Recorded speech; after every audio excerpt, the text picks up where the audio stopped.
Dünyanın en güzel mənzərəsi inkişaf etmiş Azərbaycan paytaxtı Bakı şəhəri o qədər inkişaf eləyib ki, hələ bir sutkaya çatmayan yağan yağış yağır, belə yağır da, yəni ki, leysan deyil. Bunu güclü yağış adlandırıb şəhərin kanalizasiya sisteminin 0 dərəcəsində olmasını gizlətməyə çalışan məmurlar, eşq olsun sizə. Sən Sovet İttifaqını istismarçı hesab edən xalqım mənim, gözəl xalqım. Sovet İttifaqının vaxtında belə şeylər baş verə bilməzdi. İndi Sovet İttifaqının istismarından artıq 26 ildir qurtulmuş Bakı hələ də öz tikdiyi yeni binalarının qabağındakı dənizi qurtarıb yığışdıra bilmir. Budur gözəllik, budur həyat. Birinci mərtəbə 0 dərəcəsindədir. Orada yaşamaq mümkün deyil.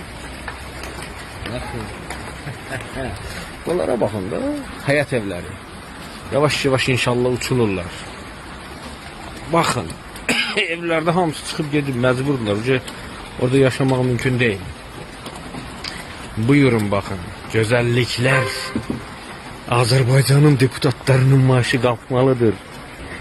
Onlar hələ də kasıbçılıqdan işləyib şəhərə bir kanalizasiya sistemi yarada bilmirlər. Gözəl Azərbaycan, mən səninlə fəxr edirəm. Ay yazıq, məzlum kanalizasiya sisteminin əməkdaşları. Bunlar nə etməlidir ki, görəsən? Bunlar bu hadisələr baş verməsin. Güclü yağış.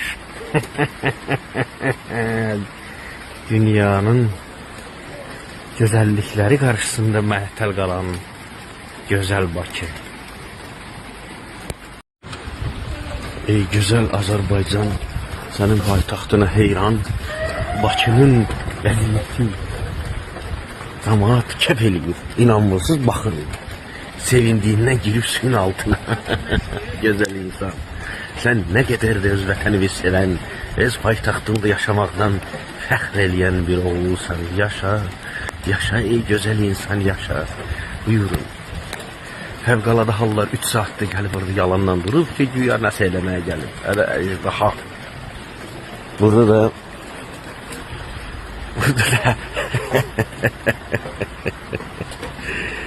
ay Sovetlər ölkəsi bizi necə istismar eləyib. 70 yıl qanımızı içirdi. Bina tikmişdi, qabağında su yox idi.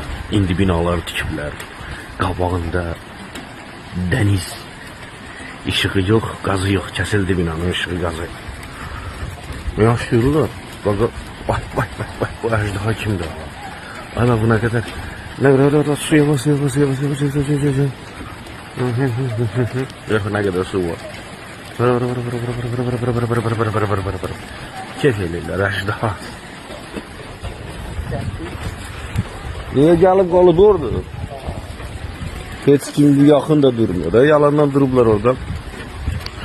Gör burada şeylər, o həyat evinin qapısını gör, hardandır su. Ey gözəl paytaxtımız bizim, siz necə də ürək açan bir şəraitdə yaşayırsınız. Bizim xalqımız səbirli, dözümlü, qəşəng xalqımız.